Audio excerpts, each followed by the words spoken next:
Hello students, welcome back to my YouTube channel. ನಾನು ನಿಮಗೆ ಇವತ್ತಿನ ವಿಡಿಯೋದಲ್ಲಿ ಬ್ಯಾಲೆನ್ಸ್ ಶೀಟ್, ಫಿನಾನ್ಷಿಯಲ್ ಸ್ಟೇಟ್ಮೆಂಟ್ನಲ್ಲಿ ಬ್ಯಾಲೆನ್ಸ್ ಶೀಟ್ ಪ್ರಾಬ್ಲಮ್ ಹೇಗೆ ಮಾಡಬೇಕು ಅಂತ ತಿಳಿಸ್ಕೊಡ್ತಾ ಇದ್ದೀನಿ. ಪ್ರೀವಿಯಸ್ ವಿಡಿಯೋದಲ್ಲಿ ಇನ್ಕಮ್ ಸ್ಟೇಟ್ಮೆಂಟ್ ಅಥವಾ ಪ್ರಾಫಿಟ್ ಆ್ಯಂಡ್ ಲಾಸ್ ಅಕೌಂಟ್ನಲ್ಲಿ ಪ್ರಾಬ್ಲಮ್ ಹೇಗೆ ಮಾಡಬೇಕು ಅಂತ ತಿಳಿಸಿದ್ದೆ. ಇವತ್ತಿನ ವಿಡಿಯೋದಲ್ಲಿ ಬ್ಯಾಲೆನ್ಸ್ ಶೀಟ್ ಪ್ರಾಬ್ಲಮ್ ಹೇಗೆ ಮಾಡೋದು ಅಂತ ನೋಡೋಣ. ಬ್ಯಾಲೆನ್ಸ್ ಶೀಟ್ ಫಾರ್ಮೇಟ್ ಸ್ವಲ್ಪ ಲೆಂತಿ ಇದೆ, ಹಾಗಾಗಿ ನಿಮಗೆ ಸ್ವಲ್ಪ ಕಷ್ಟ ಅಂತ ಅನಿಸ್ಬೋದು. ಬಟ್ ಅದನ್ನು ಹೇಗೆ ಈಸಿಯಾಗಿ ನೆನ್ಪಿಟ್ಕೊಳ್ಬೇಕು ಅಂತ ನಾನು ನಿಮಗೆ ಇವತ್ತಿನ ವಿಡಿಯೋದಲ್ಲಿ ತಿಳಿಸ್ಕೊಡ್ತೀನಿ. ಬ್ಯಾಲೆನ್ಸ್ ಶೀಟ್ನಲ್ಲಿ ಫಸ್ಟು ಲಯಬಿಲಿಟೀಸ್ ಬರುತ್ತೆ. ಲಯಬಿಲಿಟೀಸಲ್ಲಿ ಒಂದಷ್ಟು ಎಂಟ್ರೀಸ್, ಅಸೆಟ್ಸಲ್ಲಿ ಒಂದಷ್ಟು ಎಂಟ್ರಿ. ಈ ಫಾರ್ಮೇಟನ್ನು ಫಸ್ಟ್ ಬರ್ಕೊಂಡ್ರೆ ಕ್ವಶನ್ ಹೇಗೆ ಕೊಟ್ಟರು ನೀವು ಈಸಿಯಾಗಿ ಪ್ರಾಬ್ಲಮನ್ನು ಮಾಡ್ಬೋದು. ಸೊ ಯಾವ್ದಾವ್ದು ಅಂಡರಲ್ಲಿ ಯಾವ್ಯಾವ್ದು ಬರುತ್ತೆ ನಾನು ಇದೆಲ್ಲ ಬರೆದಿದ್ದೀನಿ. ಜಸ್ಟ್ ನಿಮ್ಮ ರೆಫರೆನ್ಸಿಗೆ ಇದನ್ನು ನೀಟಾಗಿ ನೋಟ್ ಡೌನ್ ಮಾಡ್ಕೊಳ್ಳಿ. ಪ್ರಾಬ್ಲಮ್ ಹೇಗೆ ಮಾಡಬೇಕು ಅಂತ ತಿಳಿಸ್ಕೊಡ್ತೀನಿ. ಸೊ ಯಾವುದೇ ಕ್ವಶನ್ ಕೊಟ್ಟಿರಲಿ, ಫಸ್ಟು ನೀಟಾಗಿ ನೀವು ಫಾರ್ಮೇಟ್ ಬರ್ಕೊಳ್ಬೇಕು. Particulars, note number, amount. ಫಾರ್ಮೇಟನ್ನು ಹೇಗೆ ನೆನ್ಪಿಟ್ಕೊಳ್ಬೇಕು ಅಂತ ನಾನು ನಿಮಗೆ ತಿಳಿಸ್ತೀನಿ. ಈಗ particulars, note number, amount.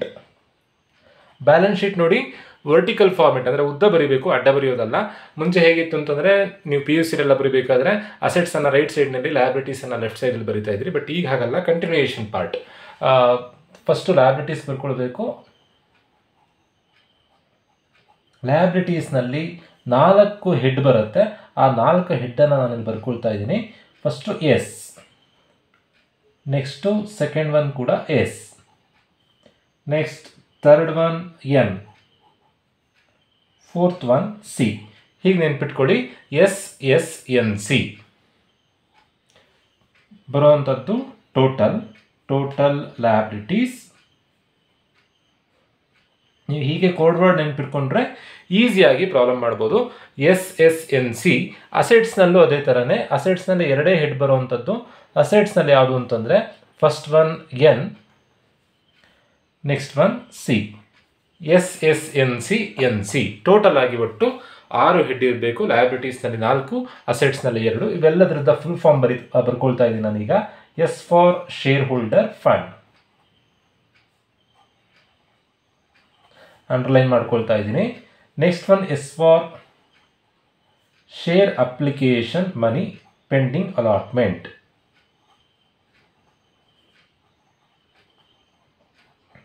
N for non current liabilities.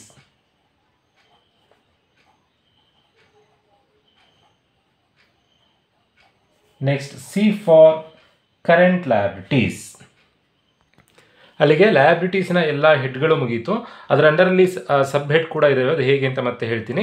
ನೋಡಿ, ಟೋಟಲ್ ಆಗಿ 4 head, S S N C. So ಇಲ್ಲಿ ಎನ್ ಸಿ ಅಂದರೆ non current liabilities, current liabilities. ಅಸೆಟ್ಸ್ನಲ್ಲೂ ಅದೇ ಥರನೇ. ಎನ್ ಸಿ ಅಂತಂದರೆ non current assets, current assets, non current assets. Next current assets. ಟೋಟಲಿಗೆ total assets ಅಂತ ಬರ್ಕೊಳ್ತಾ ಇದ್ದೀನಿ. ನೀವು ಮೇನ್ ಎಕ್ಸಾಮ್ನಲ್ಲಿ ನೀಟಾಗಿ ಫಾರ್ಮೇಟ್ ಬರೆದ್ರೆ 70% ಮಾರ್ಕ್ಸ್ ನಿಮಗೆ ಸಿಗುತ್ತೆ. ಅಂದರೆ 10ಗೆ ಕೊಟ್ಟರೆ 7 ಮಾರ್ಕ್ಸ್ ಕೊಡ್ತಾರೆ. ಸೊ ಫಾರ್ಮೇಟನ್ನು ನೀಟಾಗಿ ಕಲಿಬೇಕು. ಕೋಡ್ ವರ್ಡ್ ಇದೇ ಥರನೇ, S S N C N C. Next ಇದರ ಅಂಡರಲ್ಲಿ ಬರುವಂಥದ್ದು first S R, non current ಲಯಬಿಲಿಟಿಯಲ್ಲಿ ಎಲ್ ಎಲ್, ಕರೆಂಟ್ ಲಯಬಿಲಿಟಿಯಲ್ಲಿ S toss, S T O S, S toss. ಅಸೆಟ್ಸ್ನಲ್ಲಿ F N L O, C I T C S O. ಹೀಗೆ ನೆನ್ಪಿಟ್ಕೊಂಡ್ರೆ ಈಸಿಯಾಗಿ ನೀವು ಎಕ್ಸಾಮ್ನಲ್ಲಿ ಫಾರ್ಮೇಟನ್ನು ಈ ಥರ ಕೋಡ್ ವರ್ಡ್ ನೆನ್ಪಿಟ್ಕೊಂಡ್ರೆ ಈಸಿಯಾಗಿ ನೀವು ಬರಿಬೋದು. S R L L S toss, F N L O, C I T C S O. ಇವೆಲ್ಲದ್ರ ಫುಲ್ ಫಾರ್ಮ್ ಇದೆ. S for share capital. ಎಲ್ಲ ಥರದ ಶೇರ್ ಕ್ಯಾಪಿಟಲನ್ನು ನೀವು ಇಲ್ಲಿ ಬರೀಬೇಕಾಗತ್ತೆ. Equity share capital, preference share capital, ಏನೇ ಶೇರ್ ಕ್ಯಾಪಿಟಲ್ ಕೊಟ್ಟಿದ್ರು ಎಲ್ಲದನ್ನು ಆ್ಯಡ್ ಮಾಡಿ ಇಲ್ಲಿ ಬರೀಬೇಕು. R for reserves. Then L for long term borrowings, long term borrowings. Next one L for long term provisions. S for short term borrowings, short term provisions, short term borrowings, short term provisions. ಹೀಗೆ ನೆನ್ಪಿಟ್ಕೊಳ್ಳಿ. L L ಅಂತಂದರೆ long term borrowings, long term provisions. S S ಅಂತಂದರೆ short term borrowings, short term provisions. ಇಲ್ಲಿ T ಅಂತಂದರೆ trade payables. ಅಸೆಟ್ಸ್ನಲ್ಲೂ T ಅಂತ ಬರುತ್ತೆ. T for trade receivables.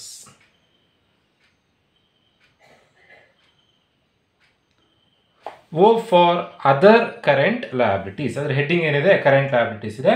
So other current liabilities ಅಂತ ಬರ್ಕೊಂಡ್ರೆ ಆಯಿತು. Other current liabilities. ಅಲ್ಲಿಗೆ ಲಯಬಿಲಿಟೀಸ್ದು ಫಾರ್ಮೇಟ್ ಮುಗೀತು. Next assets. ಅಸೆಟ್ನಲ್ಲಿ ಫಸ್ಟ್ ಬರುವಂಥದ್ದು ಫಿಕ್ಸರ್ ಅಸೆಟ್. ಫಿಕ್ಸರ್ ಅಸೆಟಲ್ಲಿ ಮತ್ತೆ ಸಬ್ ಹೆಡ್ ಇದೆ, ಟ್ಯಾಂಜಿಬಲ್, ಕಣ್ಣಿಗೆ ಕಾಣಿಸುವಂಥದ್ದು ಟ್ಯಾಂಜಿಬಲ್. ನೆಕ್ಸ್ಟು ಕಣ್ಣಿಗೆ ಕಾಣಿಸ್ತಾ ಇರುವಂಥದ್ದು ಇಂಟ್ಯಾಂಜಿಬಲ್. ಫಿಕ್ಸರ್ ಅಸೆಟ್ನಲ್ಲಿ tangible, intangible. N for non current investment, non current investment. C for, ನೋಡಿ ಇಲ್ಲಿ ನಾನ್ ಕರೆಂಟ್ ಇನ್ವೆಸ್ಟ್ಮೆಂಟ್, ಇಲ್ಲಿ ಸಿ ಅಂತಂದರೆ current investment. L for long term loans and advances. ಇಲ್ಲಿ ಎಸ್ ಅಂತಂದರೆ short term loans and advances, short term loans and advances. O for other, other non-current assets. Next ಇಲ್ಲಿ O ಅಂತಂದರೆ other current assets. ಅಲ್ಲಿಗೆ 2 entry ಉಳಿದಿದೆ. ಯಾವುದು ಅಂತಂದರೆ I for inventories, C for cash in hand and cash at bank, C for cash. So ಅಲ್ಲಿಗೆ ಫಾರ್ಮೇಟನ್ನು ನಾವು ನೀಟಾಗಿ ಬರ್ಕೊಂಡಾಯಿತು. ಕೊಟ್ಟಿರುವಂಥ ಎಂಟ್ರಿನ ಇಲ್ಲಿಗೆ ಫಿಲ್ ಮಾಡಿದ್ರೆ ಆಯಿತು. ಫಾರ್ಮೇಟನ್ನು ಕಲಿತ್ರೆ ಈಸಿಯಾಗಿ ನೀವು ಪ್ರಾಬ್ಲಮನ್ನು ಅಟೆಂಡ್ ಮಾಡ್ಬೋದು. ಇದ್ರ ಜೊತೆಗೆ ನೋಡಿ, ಇದ್ರ ಅಂಡರಲ್ಲಿ ಯಾವ್ದು ಬರುತ್ತೆ ಅಂತ ನಾನು ಇಲ್ಲಿ ಫಾರ್ಮೇಟಲ್ಲಿ ಬರೆದಿದ್ದೀನಿ, ಯಾವ್ದು ಅಂಡರಲ್ಲಿ ಯಾವ್ದು ಬರುತ್ತೆ ಅಂತ. ಇದನ್ನ ಒಂದ್ಸತಿ ನೀವು ಎಕ್ಸಾಮಿಗೆ ಹೋಗೋದಕ್ಕಿಂತ ಮುಂಚೆ ನೋಡ್ಕೊಂಡು ಹೋದ್ರಾಯಿತು. ಫಸ್ಟು ಶೇರ್ ಕ್ಯಾಪಿಟಲಿಗೆ ನೋಟ್ ನಂಬರ್ 1 ಬರುತ್ತೆ, ರಿಸರ್ವ್ಸಿಗೆ note number 2, for share capital note number 1, ರಿಸರ್ವ್ಸಿಗೆ ನೋಟ್ ನಂಬರ್ 2, ಲಾಂಗ್ ಟರ್ಮ್ ಬಾರೋಯಿಂಗ್ಸಿಗೆ ನೋಟ್ ನಂಬರ್ 3, ಟ್ರೇಡ್ ಪೇಬಲ್ಸಿಗೆ 4, ಅದರ್ ಕರೆಂಟ್ ಲಯಬಿಲಿಟೀಸಿಗೆ 5, ಶಾರ್ಟ್ ಟರ್ಮ್ ಪ್ರಾವಿಷನ್ಸಿಗೆ 6. ನೆಕ್ಸ್ಟ್ ಅಸೆಟ್ಸ್ನಲ್ಲಿ ಫಿಕ್ಸ್ಡ್ ಅಸೆಟಿಗೆ 7, then for inventory 8, trade receivables 9, cash 10. 11ಇಂದ ಬರುವಂಥದ್ದು ಇನ್ಕಮ್ ಸ್ಟೇಟ್ಮೆಂಟ್ ಮಾಡಬೇಕಾದ್ರೆ 11, 12, 13, 14 ಬರುತ್ತೆ. ಸೊ ಇಷ್ಟು ನೋಟ್ ನಂಬರ್ ಬರುತ್ತೆ. ಪ್ರಾಬ್ಲಮ್ ಹೇಗೆ ಮಾಡಬೇಕು ಅಂತಂದರೆ ನೋಡಿ, ಇಲ್ಲೊಂದು ಕ್ವಶನ್ ಪೇಪರ್ ಪ್ರಾಬ್ಲಮ್ ಇದೆ. ಪ್ರಾಬ್ಲಮ್ ಮಾಡೋದು ತುಂಬಾ ಈಸಿ. ಕ್ವಶನ್ನಲ್ಲಿ ಇದೇ ಥರನೇ ಕೊಟ್ಟಿರ್ತಾರೆ, ಡೆಬಿಟ್ ಕ್ರೆಡಿಟ್ ಅಂತ ಕೊಟ್ಟಿರ್ತಾರೆ. As per the companies act 2013 you have to prepare financial position. Financial position ಅಂದರೆ ನೀವು ಬ್ಯಾಲೆನ್ಸ್ ಶೀಟನ್ನು ಪ್ರಿಪೇರ್ ಮಾಡಬೇಕು. ಸೊ ಡೆಬಿಟ್ ಅಂತ ಹೇಳಿ ಒಂದಷ್ಟು ಎಂಟ್ರೀಸ್ ಕೊಟ್ಟಿದ್ದಾರೆ, ಕ್ರೆಡಿಟ್ ಅಂತ ಹೇಳಿ ಒಂದಷ್ಟು ಎಂಟ್ರೀಸ್ ಕೊಟ್ಟಿದ್ದಾರೆ. ಫಸ್ಟು ಪ್ರಾಬ್ಲಮ್ ಮಾಡೋದಕ್ಕಿಂತ ಮುಂಚೆ ನೀವು ಒಂದನ್ನು ನೆನ್ಪಿಟ್ಕೊಳ್ಬೇಕು, ಕ್ರೆಡಿಟ್ ಅಂತ ಕೊಟ್ಟಿರೋದೆಲ್ಲ ಲಯಬಿಲಿಟಿ ಆಗಿರುತ್ತೆ. Very important. ಕ್ರೆಡಿಟಲ್ಲಿ ಇರೋದೆಲ್ಲ ಲಯಬಿಲಿಟಿ, ಡೆಬಿಟಲ್ಲಿ ಇರೋದೆಲ್ಲ ಅಸೆಟ್. ಇಲ್ಲಿ ಕೊಟ್ಟಿರೋವಂಥ ಲಯಬಿಲಿಟಿ ಸೈಡಲ್ಲಿ ಏನೇನು ಎಂಟ್ರಿ ಬರೆದಿದ್ದೀರೋ ಅಲ್ಲಿಗೆ ಫಿಲ್ ಮಾಡಿದ್ರೆ ಆಯಿತು. ಗೊತ್ತಾಗಲಿಲ್ವಾ, ಎಲ್ಲೋ ಒಂದು ಕಡೆ ಬರೀರಿ.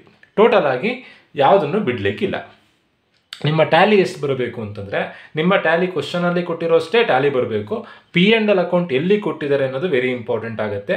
ಪಿ ಆ್ಯಂಡ್ ಎಲ್ ಅಕೌಂಟನ್ನು ಲಯಬಿಲಿಟೀಸ್ ಮಧ್ಯದಲ್ಲಿ ಕೊಟ್ಟಿದ್ದರೆ ರಿಸರ್ವ್ಸ್ಗೆ ಆ್ಯಡ್ ಮಾಡಿ ಬರೀಬೇಕು. ಆವಾಗ ಕ್ವಶನಲ್ಲಿ ಏನು ಅಮೌಂಟ್ ಕೊಟ್ಟಿರ್ತಾರೋ ಅಷ್ಟೇ ಟ್ಯಾಲಿ ಬರುತ್ತೆ. ಇನ್ನೊಂದ್ಸತಿ ಹೇಳ್ತೀನಿ, ಪ್ರಾಫಿಟ್ ಆ್ಯಂಡ್ ಲಾಸ್ ಅಕೌಂಟನ್ನು ಕ್ರೆಡಿಟ್ ಅಂಡರಲ್ಲಿ ಕೊಟ್ಟಿದ್ದರೆ ಕ್ವಶನಲ್ಲಿ ಏನು ಟ್ಯಾಲಿ ಕೊಟ್ಟಿರ್ತಾರೋ ಅಷ್ಟೇ ಟ್ಯಾಲಿ ಬರುತ್ತೆ. ಬಟ್ ಅದೇ ಪ್ರಾಫಿಟ್ ಆ್ಯಂಡ್ ಲಾಸ್ ಅಕೌಂಟನ್ನು ಡೆಬಿಟ್ ಅಂಡರಲ್ಲಿ ಅಂದರೆ ಅಸೆಟ್ಸ್ ಮಧ್ಯದಲ್ಲಿ ಏನಾದರೂ ಕೊಟ್ಟಿದ್ದರೆ ಅವಾಗ ಏನಾಗುತ್ತೆ ಅಂತಂದರೆ ಕ್ವಶನಲ್ಲಿ ಕೊಟ್ಟಿರೋ ಅಷ್ಟು ಟ್ಯಾಲಿ ಬರಲ್ಲ. ಅವಾಗ ನೀವು ಏನು ಮಾಡಬೇಕು, ಪ್ರಾಫಿಟ್ ಆ್ಯಂಡ್ ಲಾಸ್ ಅಕೌಂಟನ್ನು ರಿಸರ್ವ್ಸಲ್ಲಿ ಲೆಸ್ ಮಾಡಬೇಕು, ಅವಾಗ ಟ್ಯಾಲಿ ಬೇರೆ ಥರದಲ್ಲಿ ಬರುತ್ತೆ. ಸೊ ಈಗ ಈ ಪ್ರಾಬ್ಲಮ್ನಲ್ಲಿ ಕ್ವಶನಲ್ಲಿ ಕೊಟ್ಟಿರೋ ಅಷ್ಟೇ ಟ್ಯಾಲಿ ಬರಬೇಕು. ಎಷ್ಟು ಅಮೌಂಟ್ ಕೊಟ್ಟಿದ್ದಾರೆ, 39 ಲ್ಯಾಕ್ ಕೊಟ್ಟಿದ್ದಾರೆ, ಅಷ್ಟು ಅಮೌಂಟೇ ಟ್ಯಾಲಿ ಬರಬೇಕು. ಫಸ್ಟ್ ಒನ್ ಈಕ್ವಿಟಿ ಶೇರ್ ಕ್ಯಾಪಿಟಲಿಗೆ ಬರೀಬೇಕು. 10 ಲ್ಯಾಕ್ ಕೊಟ್ಟಿದ್ದಾರೆ, ಡೈರೆಕ್ಟಾಗಿ 10 ಲ್ಯಾಕ್ ಬರ್ಕೊಳ್ಳೋವಂಥದ್ದು. ನೆಕ್ಸ್ಟ್ ರಿಸರ್ವ್ಸ್ ಎಷ್ಟಿದೆ, ರಿಸರ್ವ್ಸ್ 6 ಲ್ಯಾಕ್ ಇದೆ. ರಿಸರ್ವ್ಸ್ ಬರೀಬೇಕಾದ್ರೆ ಎಲ್ಲ ಪ್ರಾಬ್ಲಮ್ನಲ್ಲಿ ಎಲ್ಲ ಥರದ ರಿಸರ್ವ್ಸನ್ನು ಬರೀಬೇಕು. ಜನರಲ್ ರಿಸರ್ವ್, ಕ್ಯಾಪಿಟಲ್ ರಿಸರ್ವ್, ಯಾವುದೇ ರಿಸರ್ವ್ ಕೊಟ್ಟಿದ್ರು ರಿಸರ್ವ್ಸಿಗೆ ಬರೀಬೇಕು. ಜೊತೆಗೆ ಪ್ರಾಫಿಟ್ ಆ್ಯಂಡ್ ಲಾಸ್ ಅಕೌಂಟನ್ನು ಲಯಬಿಲಿಟಿ ಸೈಡಲ್ಲಿ ಅಂದರೆ ಕ್ರೆಡಿಟ್ ಅಂಡರಲ್ಲಿ ಏನಾದರೂ ಕೊಟ್ಟಿದ್ರೆ ಪಿ ಆ್ಯಂಡ್ ಎಲ್ ಅಕೌಂಟನ್ನು ಆ್ಯಡ್ ಮಾಡಿ ಬರೀಬೇಕು. ಅಸೆಟ್ಸ್ ಅಂಡರಲ್ಲಿ ಕೊಟ್ಟಿದ್ರೆ ಪಿ ಆ್ಯಂಡ್ ಎಲ್ ಅಕೌಂಟನ್ನು ಲೆಸ್ ಮಾಡಿ ಬರೀಬೇಕು. ಈಗ ಲಯಬಿಲಿಟೀಸ್ ಅಂಡರಲ್ಲಿ ಕೊಟ್ಟಿದ್ದಾರೆ, so plus P and L account amount ಎಷ್ಟಿದೆ, profit and loss account amount ಎಷ್ಟಿದೆ, 6 ಲ್ಯಾಕ್ ಇದೆ. 6 ಲ್ಯಾಕ್ ಪ್ಲಸ್ 6 ಲ್ಯಾಕ್ 12 ಲ್ಯಾಕ್ ಆಯಿತು. ಬೇಕಾದರೆ ಫಾರ್ಮೇಟಿಂದ ಹೊರಗಡೆ ಈಗ 2 ಎಂಟ್ರಿ ಇರೋದ್ರಿಂದ ರಿಸರ್ವ್ಸ್ 12 ಲ್ಯಾಕ್ ಹೇಗೆ ಬಂತು, ಒಂದು general reserve 6 lakh, profit and loss account 6 lac ಅಂತ ಬರೋದು ಆಯ್ತು. ಅದೇ ನೋಟ್, ಕೆಲವೊಂದು ಸತಿ ನೋಟನ್ನು ಪ್ರಿಪೇರ್ ಮಾಡಿ ಕೊಡ್ತಾರೆ. ಫಾರ್ಮೇಟಿಂದ ಹೊರಗಡೆ ಈ 6 ಲ್ಯಾಕ್ 12 ಲ್ಯಾಕ್ ಹೇಗೆ ಬಂತು ಅಂತ ಬರೆದ್ರೆ ಆಯ್ತು ಅಷ್ಟೇ. ನೆಕ್ಸ್ಟ್ ಕೊಟ್ಟಿರುವಂಥ ಎಂಟ್ರಿ ನಾನ್ ಕರೆಂಟ್ ಲಯಬಿಲಿಟೀಸ್ ಅಂತಲೇ ಹೆಡ್ಡಿಂಗ್ ಇದೆ. ಅಲ್ಲಿ ಲಾಂಗ್ ಟರ್ಮ್ ಬಾರೋಯಿಂಗ್ಸ್ ಅಥವಾ ಲಾಂಗ್ ಟರ್ಮ್ ಪ್ರಾವಿಷನ್ಸ್ ಎಲ್ಲಿಗೆ ಬರೆದ್ರು ಆಗುತ್ತೆ. ನಾನ್ ಕರೆಂಟ್ ಲಯಬಿಲಿಟೀಸ್ 10 ಲ್ಯಾಕ್ ಇದೆ. ನೆಕ್ಸ್ಟ್ ಕರೆಂಟ್ ಲಯಬಿಲಿಟೀಸ್ನಲ್ಲೂ 4 ಹೆಡ್ ಇದೆ. ಸೊ ಇಲ್ಲಿ ನಿಮಗೆ ಕರೆಂಟ್ ಲಯಬಿಲಿಟೀಸ್ 4ರಲ್ಲಿ ಎಲ್ಲಾದರೂ ಬರ್ಕೊಳ್ಬೋದು, ಬಟ್ ಸೂಟಬಲ್ ಆಗುವಂಥದ್ದು ಅದರ್ ಕರೆಂಟ್ ಲಯಬಿಲಿಟೀಸ್ಗೆ ಬರಿಬೋದು. ಕರೆಂಟ್ ಲಯಬಿಲಿಟೀಸ್ ಅಮೌಂಟ್ ಎಷ್ಟಿದೆ ಅಂತಂದರೆ 7 ಲ್ಯಾಕ್ ಇದೆ. ಟೋಟಲ್ ಆಗಿ ಕರೆಂಟ್ ಲಯಬಿಲಿಟಿ ಅಂದರೆ ಕರೆಂಟ್ ಲಯಬಿಲಿಟಿ ಅಂಡರಲ್ಲೇ ಬರೀಬೇಕು, ನಾನ್ ಕರೆಂಟ್ ಲಯಬಿಲಿಟಿ ಅಂದರೆ ನಾನ್ ಕರೆಂಟ್ ಲಯಬಿಲಿಟಿ ಅಂಡರಲ್ಲೇ ಬರೀಬೇಕು, ಶೇರ್ ಕ್ಯಾಪಿಟಲನ್ನು ಶೇರ್ ಕ್ಯಾಪಿಟಲ್ ಅಂಡರಲ್ಲೇ ಬರೀಬೇಕು. ಒಟ್ಟಾರೆಯಾಗಿ ಕ್ರೆಡಿಟಲ್ಲಿ ಕೊಟ್ಟಿರೋದನ್ನು ಲಯಬಿಲಿಟೀಸ್ಗೆ ಡಿಸ್ಟ್ರಿಬ್ಯೂಟ್ ಮಾಡಿ ಬರೀಬೇಕು. ಟೋಟಲ್ ಆಗಿ ಆ್ಯಡ್ ಮಾಡಿದಾಗ 10 + 12 22, 10 32 7 39 ಲಕ್ಷ ಆಯಿತು. ಅಲ್ಲಿಗೆ ಲಯಬಿಲಿಟಿ ಕಂಪ್ಲೀಟ್ ಆಯಿತು. ಇದೇ ಥರನೇ ಅಸೆಟ್ಸ್ ಮಾಡ್ಕೊಳ್ಬೇಕು. ಅಸೆಟ್ಸ್ ನಾವು ಆಲ್ರೆಡಿ ಫಾರ್ಮೇಟ್ ಬರ್ಕೊಂಡಿದ್ದೀವಿ. ಅಸೆಟ್ನಲ್ಲಿ ಟ್ಯಾಂಜಿಬಲ್ ಇಂಟ್ಯಾಂಜಿಬಲ್ ಅಂತಲೇ ಕೊಟ್ಟಿದ್ದಾರೆ. ಟ್ಯಾಂಜಿಬಲ್ ಅಸೆಟ್ಸ್ ಎಷ್ಟಿದೆ ಅಂತಂದರೆ 12 ಲ್ಯಾಕ್ ಇದೆ. ಇಂಟ್ಯಾಂಜಿಬಲ್ ಅಸೆಟ್ಸ್ ಎಷ್ಟಿದೆ 4 ಲ್ಯಾಕ್ ಇದೆ. ಅಕಸ್ಮಾತ್ ನಿಮಗೆ ಯಾವುದೋ ಒಂದು ಎಂಟ್ರಿ, ಯಾವುದೋ for example technical now how ಅಂತ ಕೊಟ್ಟಿದ್ದಾರೆ ಅಂತ ಅಂದ್ಕೊಳ್ಳೋಣ, ಅದು ಇಂಟ್ಯಾಂಜಿಬಲ್ ಅಸೆಟ್ಸ್ ಇಲ್ಲಿಗೆ ಬರೀಬೇಕು. ಬಟ್ ನಿಮಗೆ ಗೊತ್ತಿಲ್ಲದೆ ಇದ್ದರೆ ಡೆಬಿಟಲ್ಲಿ ಕೊಟ್ಟಿರೋದನ್ನು ಅಸೆಟಲ್ಲಿ ಎಲ್ಲರೂ ಒಂದು ಕಡೆ ಬರೀರಿ, ಬಿಟ್ಟು ಬರಬೇಡಿ. ಡೆಬಿಟಲ್ಲಿರೋದನ್ನು ಅಸೆಟಿಗೆ ಬರೀಬೇಕು, ಕ್ರೆಡಿಟಲ್ಲಿರೋದನ್ನು ಲಯಬಿಲಿಟಿಗೆ ಬರೀಬೇಕು. ನೆನ್ಪಿಟ್ಕೊಡಿ, ಕ್ರೆಡಿಟಲ್ಲಿರೋದೆಲ್ಲ ಲಯಬಿಲಿಟಿ, ಡೆಬಿಟಲ್ಲಿರೋವಂಥದ್ದೆಲ್ಲ ಅಸೆಟ್ಸ್. ನೆಕ್ಸ್ಟು ಕರೆಂಟ್ ಇನ್ವೆಸ್ಟ್ಮೆಂಟ್ ಅಂತಲೇ ಹೆಡ್ಡಿಂಗ್ ಇದೆ. ಎಷ್ಟು ಅಮೌಂಟ್ ಇದೆ ಕರೆಂಟ್ ಇನ್ವೆಸ್ಟ್ಮೆಂಟ್? 4 ಲ್ಯಾಕ್ ಇದೆ. Current investment 4 lakh. Next other non current investment ಅಂತಲೇ ಹೆಡ್ಡಿಂಗ್ ಇದೆ. ಎಷ್ಟು ಅಮೌಂಟ್ ಇದೆ? 4 ಲ್ಯಾಕ್. ನೆಕ್ಸ್ಟ್ ಟ್ರೇಡ್ ರಿಸೀವಬಲ್ಸ್ ಅಂತಲೇ ಹೆಡ್ಡಿಂಗ್ ಇದೆ. Trade receivables 5 lakh. Next stock ಇದೆ. ಇನ್ವೆಂಟ್ರಿ ಅಂತಂದ್ರೆ ಒಂದೇ, ಸ್ಟಾಕ್ ಅಂತಂದ್ರೆ ಒಂದೇ. ಸ್ಟಾಕ್ ಎಷ್ಟು ಅಮೌಂಟ್ ಇದೆ ಅಂತಂದರೆ 8 ಲ್ಯಾಕ್ ಇದೆ. ನೆಕ್ಸ್ಟ್ ಕ್ಯಾಶ್ ಇದೆ. ಕ್ಯಾಶ್ ಅಂತಲೇ ಹೆಡ್ಡಿಂಗ್ ಇದೆ. ಕ್ಯಾಶ್ 2 ಲ್ಯಾಕ್ ಇದೆ. ಅಲ್ಲಿಗೆ ಅಷ್ಟು ಎಂಟ್ರಿ ಬರೆದಾಯಿತು. ಡೆಬಿಟಲ್ಲಿರುವಂಥ ಎಲ್ಲ ಎಂಟ್ರಿಗಳನ್ನು ಬರೆದಾಯಿತು. ಸೊ ಕೊಡದೇ ಇರುವಂಥ ಎಂಟ್ರಿ ಅಂದರೆ ಈಗ short term loans and advances ಇಲ್ಲ, ಅದರ್ ನಾನ್ ಕರೆಂಟ್ ಅಸೆಟ್ಸ್ ಇಲ್ಲ, ಇಲ್ಲದೆ ಇರೋದಕ್ಕೆ ನಿಲ್ ಬರ್ಕೊಳ್ಳಿ. ಜಸ್ಟ್ ಟೋಟಲ್ ಮಾಡಿದ್ರೆ ಆಯಿತು. ಟೋಟಲ್ ಮಾಡಿದಾಗ ಟ್ಯಾಲಿ ಅವ್ರು ಕೊಟ್ಟಿರೋ ಅಷ್ಟೇ ಬರಬೇಕು. 39 ಲ್ಯಾಕ್ ಕೊಟ್ಟಿದ್ದಾರೆ.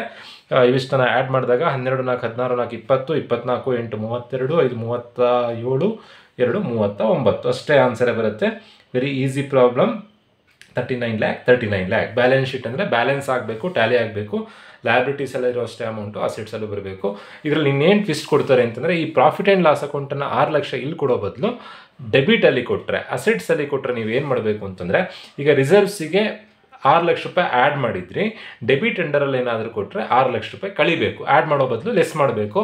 ಅವಾಗ ಬ್ಯಾಲೆನ್ಸ್ ಏನಾಗುತ್ತೆ 39 ಲ್ಯಾಕ್ ಬರೋ ಬದಲು ಕಳೆದಾಗ ಏನಾಗುತ್ತೆ 39 ಲ್ಯಾಕಲ್ಲಿ -6 ಲ್ಯಾಕ್ ಮಾಡಿದಾಗ 39 - 6 ಮಾಡಿದಾಗ 33 ಲ್ಯಾಕ್ ಬರುತ್ತೆ. ಎರಡು ಅಸೆಟಲ್ಲಿ ಲಯಬಿಲಿಟೀಸಲ್ಲೂ 33 ಲ್ಯಾಕ್ ಬರುತ್ತೆ, ಅಸೆಟ್ಸ್ನಲ್ಲೂ 33 ಲ್ಯಾಕ್ ಬರುತ್ತೆ. ಈಗ ಡೆಬಿಟ್ ಅಂಡರಲ್ಲಿ ಕೊಟ್ಟಿರುವಾಗ ಪಿ ಆ್ಯಂಡ್ ಎಲ್ ಅಕೌಂಟಲ್ಲಿ ನೀವು ಅಸೆಟಲ್ಲಿ ಎಲ್ಲೂ ಬರೀಲಿಕ್ಕಿಲ್ಲ. ಪಿ ಆ್ಯಂಡ್ ಎಲ್ ಅಕೌಂಟನ್ನು ಏನು ಮಾಡಬೇಕು? ರಿಸರ್ವ್ಸ್ನಲ್ಲಿ ಲೆಸ್ ಮಾಡಿ ಬರೀಬೇಕು. ಲಯಬಿಲಿಟೀಸಲ್ಲಿ ಕೊಟ್ಟಿದ್ರೆ, ಕ್ರೆಡಿಟಲ್ಲಿ ಕೊಟ್ಟಿದ್ರೆ ರಿಸರ್ವ್ಸಿಗೆ ಆ್ಯಡ್ ಮಾಡಬೇಕು. ಅಸೆಟ್ಸಲ್ಲಿ ಕೊಟ್ಟಿದ್ರೆ, ಡೆಬಿಟಲ್ಲಿ ಕೊಟ್ಟಿದ್ರೆ ರಿಸರ್ವ್ಸಲ್ಲಿ ಲೆಸ್ ಮಾಡಬೇಕು. ಆ ಥರದ ಪ್ರಾಬ್ಲಮನ್ನು ನಾನು ನಿಮಗೆ ಮುಂದಿನ ವೀಡಿಯೋದಲ್ಲಿ ತಿಳಿಸ್ಕೊಡ್ತೀನಿ. ಹೋಪ್ ಎಲ್ರಿಗೂ ವಿಡಿಯೋ ಅರ್ಥ ಆಗಿದೆ ಅಂತ ಅಂದ್ಕೊಳ್ತಾ ವಿಡಿಯೋ ಮುಗಿಸ್ತಾ ಇದ್ದೀನಿ. Thank you.